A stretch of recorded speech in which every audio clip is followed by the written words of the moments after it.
Bonsoir et bienvenue dans votre journal sur Géopolis Télévision. Voici les titres. Toujours sur le même sujet, Oufali Poupa a enflammé le Stade de France les 2 et 3 mai devant une foule venue en masse. 2 soirées marquées par une ambiance électrique, mais aussi par d'importantes retombées économiques pour la capitale française qui confirme une fois de plus son statut de grande scène culturelle. Retour avec notre envoyé spécial Patrick Mangala sur le premier jour du dit concert dans ce récit rendu par Patience Lokeke. Engouement total dès l'après-midi. Sortie de la ligne 13, saturée du monde. Arrivée en continu, de fans venus de partout. Donc, on est venu rendre honneur Naza contente. Tout le monde est beau pour rendre honneur à Fally. Et on va bien profiter, bien danser. On a appris le loketo. On est là pour mettre l'ambiance. Premier pas vers le stade. Certains s'arrêtent, impressionnés par la grandeur.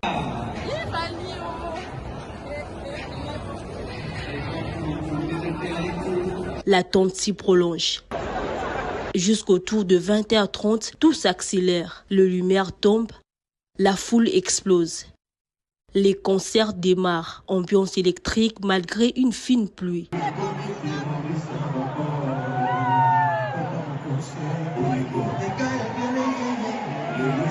Des mélomanes comblés par les spectacles et en coulisses, une machine économique bien huileuse. Paris encaisse aussi la recette et confirme une fois de plus son rang de capitale culturelle mondiale.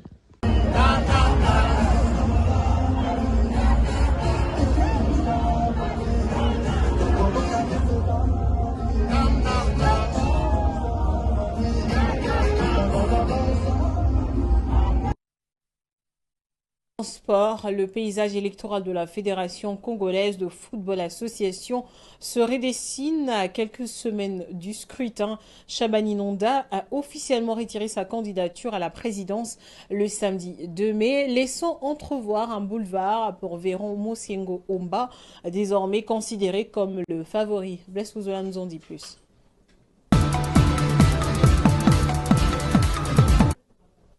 Face à une demande de transport aérien croissante et des coûts énergétiques élevés, l'Afrique cherche à sécuriser son approvisionnement en kérosène. Dans ce contexte, les initiatives locales de raffinage suscitent des nouvelles attentes. Daniela Kalala.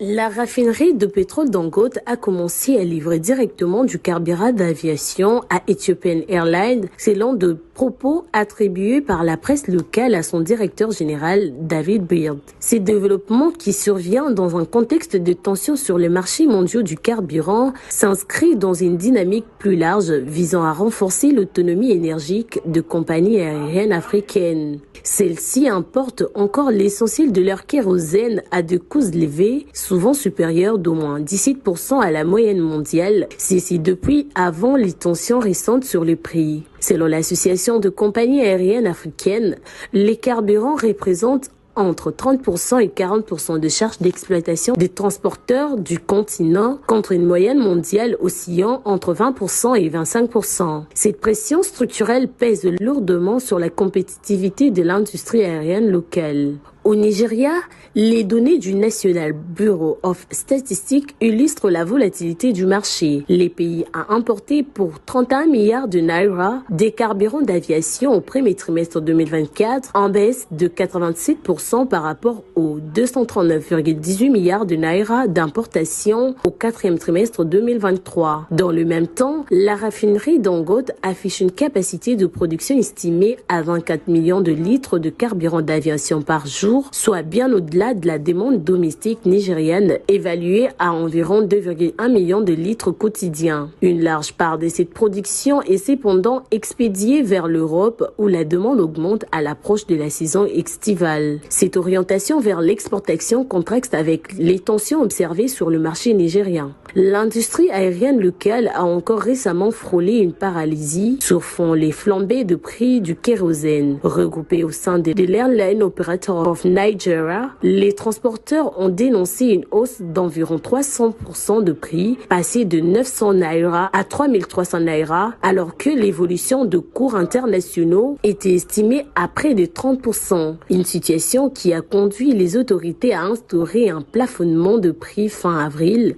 permettant d'apaiser les tensions. Si les livraisons directes à Ethiopian Airlines sont perçues comme un signal positif et un levier de réduction des importations pour la compagnie, ainsi que pour d'autres transporteurs africains à l'avenir, plusieurs analystes estiment que leur impact restera insuffisant à court terme. Pour accompagner un marché africain du transport aérien dont la croissance annuelle est estimée à 5,7% d'ici 2034, le continent devra multiplier les projets de raffinage et de distribution locale.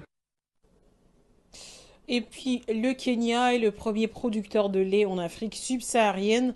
Le pays consolide son leadership avec une filière dynamique, aussi bien sur le segment de la production que de la transformation. Daniela Kalala, encore une fois.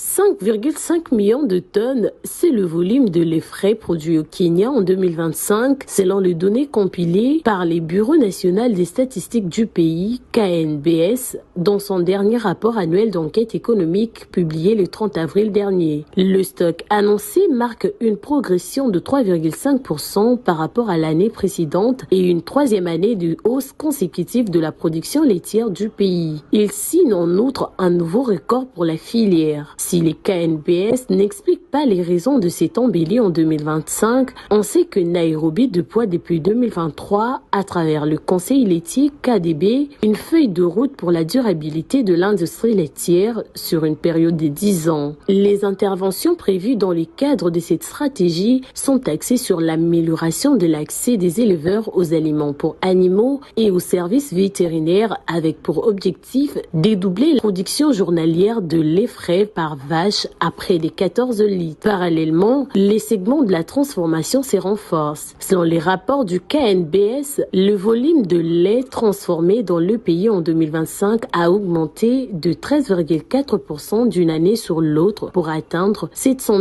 500 tonnes. Alors que le gouvernement cherche à créer de conditions favorables pour améliorer la compétitivité de la production locale, les performances du secteur sont appelées à croître davantage au cours de prochaines années. C'est dans cette optique que Nairobi a par exemple annoncé depuis octobre 2025 la suspension avec effet immédiat des importations de lait en poudre pour protéger les producteurs locaux contre une concurrence jugée déloyale. Dans son dernier rapport sur les marchés laitiers kenyans publié en 2024, les départements américains de l'agriculture indiquaient que les pays d'Afrique de l'Est comptaient alors 32 laiteries industrielles.